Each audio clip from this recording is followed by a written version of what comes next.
මුඛ්‍යම වර්ග 7යි එයින් 5ක් ඉන්නේ ලංකාවේ. මේ ඔලිව් රිඩ්ලි කියන්නේ බටු කැස්පෑව, ග්‍රීන් ටර්ටල් කියන්නේ ගල් කැස්පෑව, කොක්ස්බිල් කියන්නේ පොතු කැස්පෑව, ලොගහෙඩ් කියන්නේ ඔලුගෙඩි කැස්පෑව, ලෙදර් බෑග් කියන්නේ දාර කැස්පෑව. මේ දාර කැස්පෑව තමයි විශාලම සතා මීටර 2ක් කිලෝ 250ක් බර තියෙනවා. ගෑනු සතාගේ පිරිමි සතා මීටර 3ක් කිලෝ 600ක් බර තියෙනවා. හැබැයි ලිවින් ඉන් බාලි ඉන්දුනීසියා. එහෙ තමයි ඉන්නේ. බිත්තර දානවා නැවත යනවා.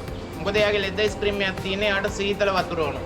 මීටරයි එකමාරයි එකයි කාලයි මීටරයි. ඊළඟට මම කියනවා කැස්පෑවගේ ආයු කාලය 1 සිට 4 දක්වා අවුරුදු 100ක් ජීවත් වෙන පූර්ණ කාලන ආබාධිත කට්ටිය අපි ගාව තමයි කැම බීම බේත් දීලා තියාගන්නේ. මුලින්ම බලන්න දිනේ තියෙනවා නම තියෙනවා බිත්තර ගාන තියෙනවා. මේ බිත්තර සියල්ලම බල ඇතුලේ තියෙනවා.